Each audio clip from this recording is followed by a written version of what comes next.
Hello friends, my name is Varun Gupta. आज हम लोग सीखेंगे नया topic impact of nano medicine on cancer treatment. तो इसमें हम लोग पहले ये जानेंगे कि कैंसर क्या होता है और then impact of nano medicine on cancer.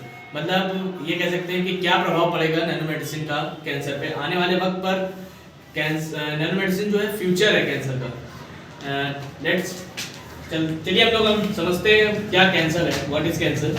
Cancer एक ऐसी डिसीज है जिसमें सेल्स जो होती हैं हम लोग की बॉडी सेल्स जो हैं वो एबनॉर्मल ग्रो होती है।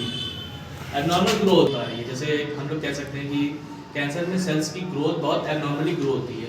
सो हम लोग यहाँ देख सकते हैं जैसे ये नॉर्मल सेल है, देन इसमें नॉर्मल सेल से एबनॉर्मल सेल्स की ग्रोथ हो रही है। अब ग्रोथ ये हो गई है, हमें बहुत ज़्यादा ग्रोथ हो गई है, तो अब ये मैलिग्नेंट कैंसर इसमें दिखाया गया। बट कैंसर जो होते हैं दो प्रकार के होते हैं, जैसे एक होता है बेनाइन ट्यूमर और मैलिग्नेंट ट्यूमर। बेनाइन ट्यूमर में ये होता है कि जो कैंसर की सेल्स होती हैं वो अदर पार्ट्स ऑफ बॉडी में नहीं जाते हैं। बट मैलिग्नेंट में क्या है, जैसे वो एक पार्ट में हो गया है, देन उसके बाद वो दूसरे पार्ट्स में भी कॉज होगा। As a example we can say जिसको यूट्राइन कैंसर है मे बी कॉज कर सकता है वो ब्रेस्ट कैंसर हो जाए उसको। तो अब हम लोग नैनो मेडिसिन को समझते हैं। नैनो मेडिसिन जो है वो नैनो टेक्नोलॉजी का एक टाइप है। नैनो टेक्नोलॉजी में 4 पार्ट आते हैं, बट हम लोग आज डिस्कस करेंगे only nano medicine. Nano medicine एक नैनो एप्लीकेशन है, मेडिकल एप्लीकेशन है नैनो टेक्नोलॉजी का, जिसमें नैनो पार्टिकल्स रेंज करते हैं फ्रॉम 900 नैनोमीटर तक। और इसमें नैनो मेडिसिन इंक्लूड करता है nano particles. Nano particles are liposomes, dendrimers and polymeric micelles. And nano medicine दो तरीके से काम करती है, जैसे हम लोग यहाँ देख सकते हैं passive targeting nano particle and active targeting nano particle. Passive targeting nano particle में ये होता है कि ये जाके बाइंड नहीं करता है, ये ब्लड में डायरेक्ट इन्वॉल्व हो जाता है। और एक्टिव टारगेटिंग में क्या होता है कि ये जैसे हम लोगों के पास बाइंडिंग मॉलिक्यूल्स होते हैं, जैसे आपने पढ़ा होगा एंजाइम की एंजाइम वाली हाइपोथेसिस, उसकी तरह ये बाइंड करता है।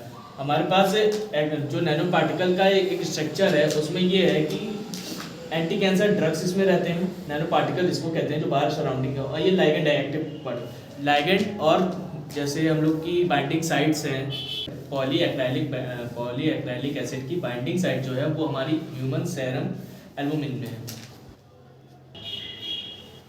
सो अब हम लोग यहाँ समझेंगे कि कैंसर नैनो मेडिसिन कि इसमें क्या क्या इंक्लूड होता है। जैसे नैनो पार्टिकल इंक्लूड है, डायग्नोस्टिक कैसे डायग्नोस किया जाता है कि हम लोग के अंदर कैंसर है तो डेवलप हो रहा है, तो उसको डायग्नोस्टिक है कि जैसे हमने नैनो मेडिसिन दी है तो हमें कैसे पता चलेगा कि वो कम हो रहा है कि ज़्यादा हो रहा है, तो उसके लिए हम लोग डायग्नोसिस करते हैं। अब टारगेटिंग है, टारगेट करना है किस चीज़ पे हम लोग टारगेट कर रहे हैं।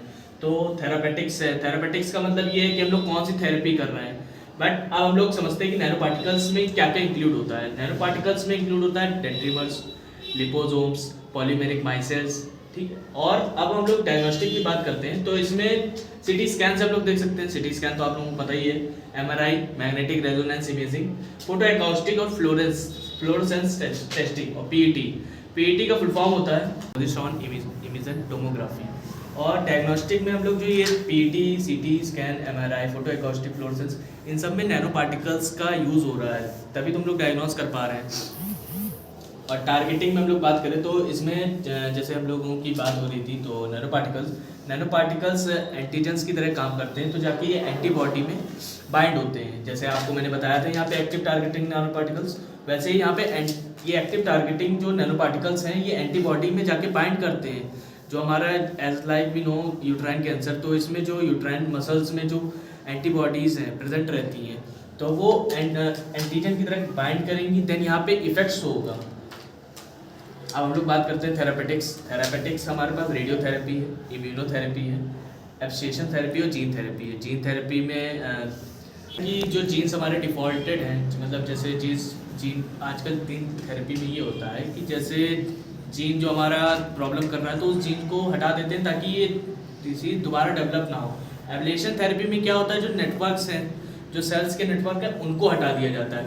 और रेडियोथेरेपी में हमारे पास जैसे रेडिएशंस का यूज़ होता है। इम्यूनोथेरेपी में हम लोग इम्यूनिटी देते हैं। और कैंसर नैनो मेडिसिन में ऐसा है कि ये चारों थेरेपी का एक साथ हम लोग यूज़ करते हैं, पॉलीथेरेपी एक तरीके से हम लोग कह सकते हैं। तो उस हिसाब से हम लोग की नैनो मेडिसिन कैंसर ठीक कर सकते हैं हम लोग। अब हम लोग बात करते हैं लोकल थर्मोस्टिक फॉर कैंसर। इसमें क्या होता है कि पहले तो बात करते हैं, इसमें हम लोग जब डायग्नोस्टिक करते हैं तो उससे सेंस होता है, सेंस करने के बाद ये टारगेटिंग करता है, जैसे आपने ऊपर देखा था ये टारगेट करेगा। देन यहाँ पे हम लोगों ने इसको थेरापेटिक्स दी, थेरापेटिक्स में रिपेयरिंग होगी, जैसे कोई जीन्स अगर हम लोग का प्रॉब्लम कर रहा है तो उसको जीन थेरेपी के द्वारा या फिर रेडियोथेरेपी के द्वारा किल कर देंगे। कोई चीज़ मतलब अगर हम लोग की सेल एबनॉर्मल सेल्स ग्रोथ हो रही है तो उस सेल्स को हम लोग, दो चीज़ें हो सकती हैं, या तो हम लोग उनको उसको एब्लेशन कर दें या फिर उसको हटा दें या फिर उसको रिपेयर किया जाए या फिर उसकी एबनॉर्मल ग्रोथ को रोक दिया जाए।